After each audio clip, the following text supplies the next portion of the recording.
I'm sorry, but I'm just going to say this in general. This, just like the Bible, is subject to interpretation of the person. That's it. All right.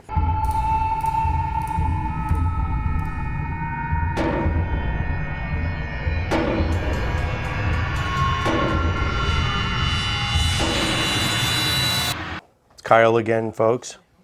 We're going to answer some hate mail. So we get about 800 of these a month. So here we go. Oh, wow. Oh, shit. Why did I even put this in here? Okay, I'm about to throw someone under the bus, and she used to be married to someone that I'm really good friends with, and I hope I'm not burning any bridges here. Skip it. No, my life's an open book, and this was this Right? this was sent to us, so I'm gonna read it. Okay. Yeah, there's a lot of backstory with this woman. I've never met her personally, but Read it. she somehow thinks that I can unsubscribe her to all Atheist Edge alerts, events, and news footage. She wants to be completely removed from our channel. Please take my name off the distribution list. That's not how it works. That's not how any of this works. Remember that? What was that commercial?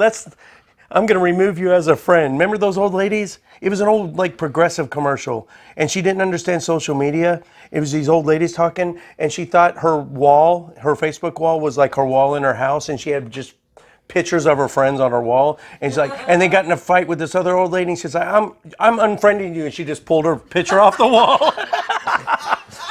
And the other old lady goes, that's not how that works. That's not how any of this works. I saved more than that in half the time. I'd unfriend you. That's not how it works. That's not how any of this works. 15 minutes for a quote?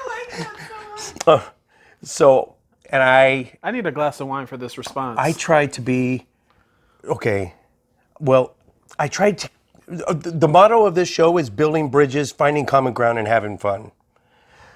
This is very unlike me, but I kind of snapped at her. I snapped back at her and I said, hey, felony stalkers are free to hit the unlike button at any time. Felony stalkers are free to hit the unlike button at any time. Meaning my friend, I'm not going to even say his name, but used to be married to this woman and she wouldn't leave him alone. He's already in another relationship and it was like, what's that movie with the boiling rabbit in the pot and Fatal Attraction. It was, you remember that? What was that movie? With, what's his name? Michael Douglas. Glenn Close. Never seen it. She snuck, he was already in he was married. He had an affair with this other woman. Glenn Close snuck into his house and their little daughter's pet rabbit. She took the rabbit out of the cage and boiled it and had it boiling on the stove when he got home. And that's kind of how this woman was doing. She was showing up to his house. She was literally in his bushes. He called the police on her twice. She went to jail multiple times, yeah. Anyway, this woman's cuckoo. I probably shouldn't have done this. This is one of the very rare times I just kind of snapped at somebody.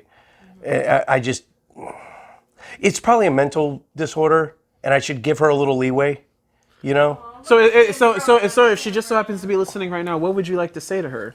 I've said too much already. Well, make your apology. This is a Yeah, I perfect apologize for even bringing this up, probably. This Oh, probably shouldn't just even have that? brought up. time. Just that? Yeah, but at what point does somebody crossing the line where you kind of give them a little slack because you think they might be unbalanced? So there's a very fine line between, excusing misbehavior as well as excusing mental illness. So until, like, for the first time or two, maybe, you can kind of just chalk it up to somebody maybe having a bad day because you don't really know. After a certain point in time, like, if you notice patterns are typically what we look for, and the division of substance abuse and mental health, that's when you kind of start to look a little bit deeper. Even though somebody might have, like, a mental disorder, it still doesn't excuse the behavior that is done. So if you are, like, close to the person, you can ask them, hey, what's going on? Try to get them some help. If you're just like a one-off stranger, one thing that we tell clients, and it's true, you can ask for forgiveness, but you're not owed it. So your actions are still your actions, and whether or not the other party chooses to forgive you is totally and completely up to them. So sometimes you're just going to have to learn to go on without getting that closure, so to speak, that you were forgiven. It's kind of like breaking a plate. You can say sorry to it, but it's not going to put the plate back together. Good point. And that's how I try to get my clients to kind of view their mental illness. You know, we want to get them help. We want them to be, you know, whole and complete. But at the same time, a part of life is understanding that sometimes sorry's not going to fix things, and you just have to soldier on in the meantime. Great. Anything to add to this, Kyle? Well said. Well said. Yeah, it was real good. Let's see what else we got. Oh, wow. Okay. From Khalid Khan. Almighty says in Quran, here's the surah he cites. And if you doubt, okay, well, he cites, you guys can read it on. Should I read it? Go for it. All right, so, and if you're in doubt concerning what we have sent down upon the bondman, Muhammad, then produce a chapter like of it and call upon your witness besides Allah. Are we reading the fucking Bible? If you It's are, the Quran. if you are truthfuls. But if you did not, and surely you cannot, then dread the fire whose fuel is men and stones, which is prepared for disbelievers. Quran 2:23-4. Okay, so let me give you some backstory on this. He's messaged before, but this is the first time. So he likes to post surahs from the Quran, and this one was basically, if you can write something as good as what's in the Quran, do it. That's what the Quran says. If you can write something as perfect as this book, you feel free to do it, because you cannot, because Muhammad is the man, basically. Okay, so we need cliff. So in other words, I just need the wait. Cliff Notes version of this. But that's not really what I heard from that scripture, though. That scripture sounds like if you can produce another divine text Exactly. that has its proof. No, you're saying if you can write it yourself, that would not be divine. Every divine text was written down by men. Yeah, but And then you can go, ha, ha, ha, and then it not becomes according divine. to all of them. But the point is, it's not something you can just make up. But what they're saying is, if you can produce your own divine text and prove it, then then you can talk. And so atheists don't require divine text. Okay. And more backstory. So this was the first time, and I circled it. This is where he requests my name and image. Should I be worried? Atheist Edge, we're out there. We're in the public sphere. I've written 2 books, the second of which has depictions of Muhammad in it. One of the depictions is Muhammad trying to force himself on his 9-year-old bride. I realize that I'm in danger. How much danger do you think I am in when someone like this, someone who follows the Quran, named Khalid Khan, asking for my image and my real image and name? First of all, no, I wouldn't be sharing shit. I'm sorry, but you know, in this world we have crazy fucking people who are willing to be petty, hell, even go beyond the whole petty and go to ruin people's worlds. And let's be honest, it's not worth it. I mean, it's really not worth it. And the thing that really kills me is people get into arguments over chat feed, and it's like, bitch, you'll bring this shit up on chat, but if we talked about this in person, you wouldn't bring this shit up. And maybe that's a little bit of hood talking, but Isn't that ubiquitous? Because it doesn't register with me how you can act one way online. It's so ubiquitous, though. I'm an anomaly that I act exactly the same way online as I do in real life. That's very rare. Why do people do that? There isn't instant repercussions online versus in person. If I were to come to you right now and slap you in the face, if I came to you right now in person, slapped you in the face, what would your reaction be? Oh, I got 4 black belts. Take a guess. Take a wild guess. Trust me, I would say, bring down the challenge. But if I did that online, I'm safe because you can't hit me. The most you can do is say some words. So what? I still find your ass. But I was gonna say basically he's kind of trying to do that. It's like, let me see a picture of you. Either he's It's gonna kind hit on of you. the reason I even put it in here is it seems a little threatening, doesn't it? Isn't this a tacit way to say, I'm going to look you up and I'm going to hurt you? Or I'm gonna stalk you because I think you're sexy. Or Based on the but based on the context, it's more a threat. For an autograph. Can I have a picture with your name on it? I mean, I was gonna say, I've dealt with, and like I said, I'm not in the medical field, but I've dealt with kind of people that would do shit like this, and it's like, oh, I just want your number. I really thought you were cute, and the only way I can deal with I don't see that. I don't pull that out of this context. This is I said I mean anything's to do you possible. harm. And what does he say at the end? Oh, and then Allah is proved with sciences. And then the thing about the Quran is there's a lot of scientific claims in it. Mm-hmm. Yeah, surprisingly. And some of them get close to the truth, and I think it's just an accident. It's just completely coincidence that they got some of it right. Mm-hmm. And by getting it right, they didn't get it exactly right. They speak in such broad, vague terms that it could be right, like the fluid that creates life, sperm, okay. Fluid that creates life, come on. I mean, you got to be a little more specific than that. I'm sorry, but I'm just going to say this in general. This, just like the Bible, is subject to interpretation of the person. That's it. All right, one more at least. We can rip through. We don't have a lot of mailbag this time around. Oh, is it one about black people? Shit. This is long. But this is a fan, so it won't be hate. It has TJ's name in it. Yeah. Oh, okay. Let me get to this. Are you sure it's okay? Well, she admits, this is Laura Gerald. She's like our biggest super fan ever. She comments on every video. She loves us to death. So, but I know it's long. It's worth it. Good video, guys. TJ, your beard is looking fabulous, and I don't even like beards. Oh, that's why. Okay. Oh my God! Don't give him a big head, please. Next comment. Next comment. But I guess this is a video where we're talking about hot privilege, and don't pretend you. You all use your hot privilege. Hot privilege. All right. Well, I know she's not specifically addressing this, but that'd be a good segue. I'm not going to read it all. It'll be on your screen. You can read the rest, guys. But is there white privilege? I don't like calling it privilege because privileges are bestowed by another.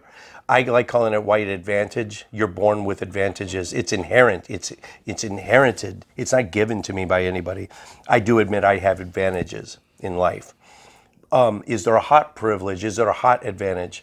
Oh yeah. In what ways can being physically attractive give you an advantage in life? Name them, Kyle. Oh, you know what? Yeah, I mean, as she was saying, attractive children get the best spots on the, for the sports. You make attractive children, but what benefits do attractive people have? Yeah, you get free shit. You get free shit? You generally get selected first for things. And I honestly, just for me growing up, because I'm ugly duckling, I was constantly... Dude, you're good looking chap. Thank you. Your beard is way more sculpted than mine. Look at this. Look, I tried to do it myself. It's all jacked. Well, the thing was, any and everybody wanted to be about the hot person because they were like, oh my God, if I get any energy from them, it was amazing. Because they're good looking, that means they're amazing. And people who are good looking, there were some people who knew that they were good looking and they just manipulated other people just to get what they want, just so they can get ahead. Does it increase the likelihood that they would become a manipulative, I haven't had anything to drink, manipulative person? No. Does it increase that likelihood? No, but it does increase the likelihood of the halo effect, where someone What will is look. that? It's the effect that it really affects every human being. That if someone is a very attractive person, you assume a lot of other positive attributes about them, like they're a good person or like they're smart, and so people will get more jobs if they're more attractive. People get picked for raises when they're more attractive, and there's just a lot of things that people obviously have more sex when they're attractive. So it's just like there's a lot of things a lot of benefits, and a lot of things in our society that we value beauty, we value attractiveness, but we also inherently as human beings value beauty on a subconscious level, and we don't really realize when we're attributing positive things to attractive people when they don't deserve it. Kyle, actions are put in place to try to rectify social inequalities with skin color and sex and sexual proclivity, right? Should maybe there be safeguards in place to correct the inequalities with physical attractiveness? Maybe affirmative action for ugly people. You know what I'm going on an extreme. I'm going on an extreme, but you understand where I'm going with it? No, I know, I get what you're saying, but to me, so this is just my view, but I feel like all we're doing is just kind of putting band-aids on a lot of these issues. Just because we have affirmative action, to get X amount of women or X amount of black people into a company doesn't necessarily mean that these people are still going to be racist. You said in an early episode, we got to change the mindset. That's the key. Yeah. Yep. Yeah, and the attractiveness. So. Yeah, I mean, like I said, and actually everyone's definition of what's sexy, and in my opinion, confidence, self-actualization, like, hey, I know who I am, and I don't give a fuck what you guys think about Mine's me. big titties. Next. Where are we at? I think we've got to end right there, just on that. Dude, you can't. Yeah, you got to end there. We're on 17 minutes. All right, guys. Oh, here we go. I'm sorry. Here's comes another 20 minutes. So I was just going to He's add, right. in terms of a solution, I think that being aware of that bias and trying to account for it, the way that we, in certain job applications, we might take away the factor of race, or we might take away the factor of certain things. People are at least making an attempt to be less biased on those factors. And so, just being aware of it and trying to be less of like a prejudiced society against people that are less attractive would be a good idea. But not affirmative action for that, I don't think. Yeah, affirmative action is bullshit, and I can say that because I work in HR and I've been there for a long time. Okay, that's interesting, especially where it's coming from. Whole bunch of hate mail right there. Wow, that's okay. Yeah, well, thanks for watching, and don't forget to hit that thumb and that subscribe button. Turn that from red to gray. And did you know that only there is a 16% chance that you are subscribed right now? So I know you're not subscribed, so hit that damn button and help the algorithm and help us grow our channel. And if you want to throw a couple of dollars into Patreon or PayPal, the link is in the description as well. So thanks for watching, everyone.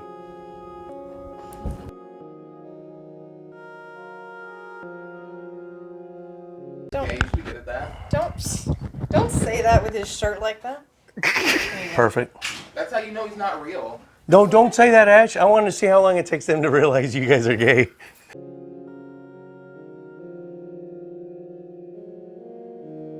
Oh. I mean, See? you can tell from my Versace glasses and my I don't know what else to do. It's fucking beautiful.